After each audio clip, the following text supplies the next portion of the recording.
Olá, tudo bem? Hoje vamos falar sobre os fenômenos paranormais de acordo com a ciência.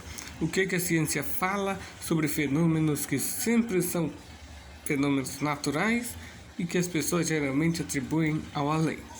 O primeiro nós temos a estimulação elétrica do cérebro. No mundo inteiro há pessoas amedrontadas que alegam ter visto pessoas sombras. Esses seres são vistos de relance e quando encarados somem. Muitos acreditam serem demônios, outros corpos astrais e alguns até acham que são viajantes do tempo. Aqui, em um segundo, sabe-se lá onde está no outro. Entretanto, alguns pesquisadores têm uma teoria mais plausível. Cientistas fizeram um teste e o mesmo ocorreu.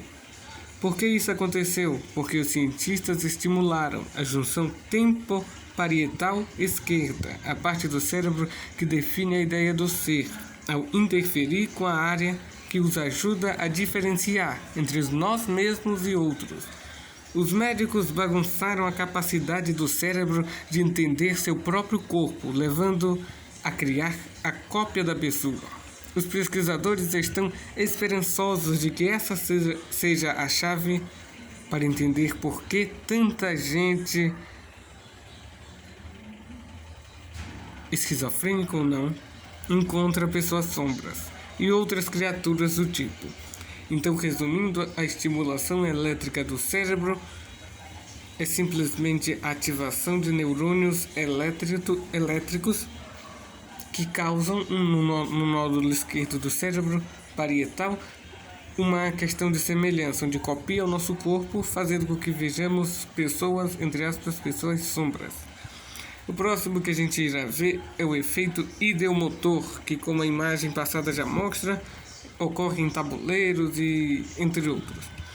O movimento espiritualista estava em seu auge nas décadas de 1940 e 1950. Ele prometia às pessoas se comunicar com seus entes queridos que faleceram. Um dos métodos usados era o tabuleiro de Ouija. Ainda hoje é popular, o tabuleiro é coberto por letras, números e palavras simples, como sim e não. As pessoas então colocam as mãos sobre um indicador móvel e fazem perguntas aos espíritos. Um fantasma então responde, arrastando o indicador letra por letra, soletrando a resposta. Charlatões definitivamente estavam envolvidos em alguns desses incidentes, mas tudo isso era fraude. O renomeado cientista Michael Faraday resolveu averiguar através de experimentos inteligentes. Faraday descobriu que as mesas geralmente se moviam graças ao efeito ideomotor. Isso acontece quando o poder de sugestão faz com que nossos músculos se movam sozinhos, pelo poder de sugestão entre o efeito ideomotor. O próximo será o automatismo. A mediunidade é uma das mais antigas tentativas da humanidade de alcançar o mundo espiritual. A ideia é limpar a própria mente, conectar-se com alguns tipos de consciência cósmica e deixar espíritos ancestrais possuírem seu corpo, o que soa bem bizarro. Os xamãs de religiões antigas supostamente canalizavam os mortos. O médium da TV, John Edward, diz conversar com aqueles que já fizeram a passagem. E a médium J.Z. Camden alega que canalizar um espírito de Atlântida de 35 mil anos atrás, chamado de Randa. Obviamente existem muitos charlatões na mediunidade, mas é aqueles que sinceramente acreditam no que dizem fazer.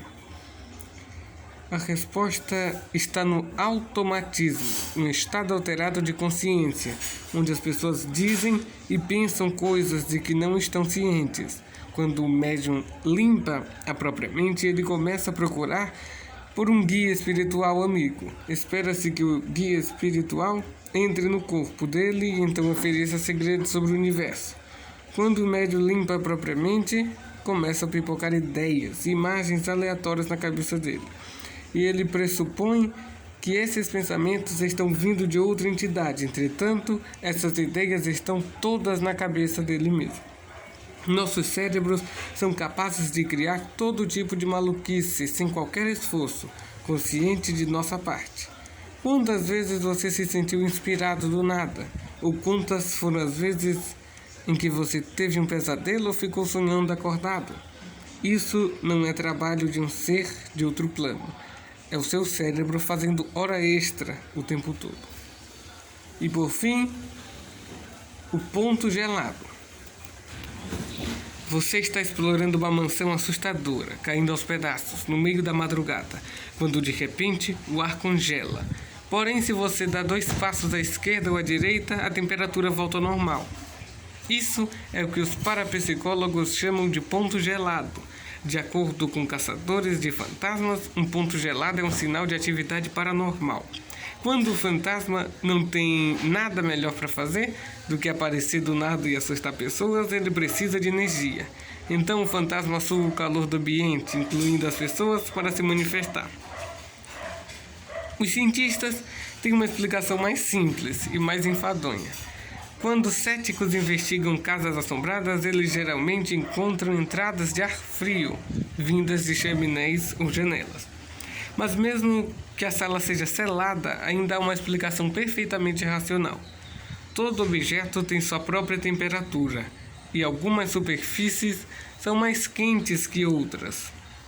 Em uma tentativa de equilibrar a temperatura do cômodo, os objetos perdem calor em um processo chamado de convecção. É onde o ar quente sobe e o ar frio desce. De modo similar, quando entra ar seco em uma sala úmida, o ar seco desce ao chão e a umidade sobe até o teto. O ar circulando parece frio, a pele de uma pessoa dando a impressão de que se trata de um ponto gelado. Na próxima vez que você sentir uma presença fantasmagórica, ligue o aquecedor.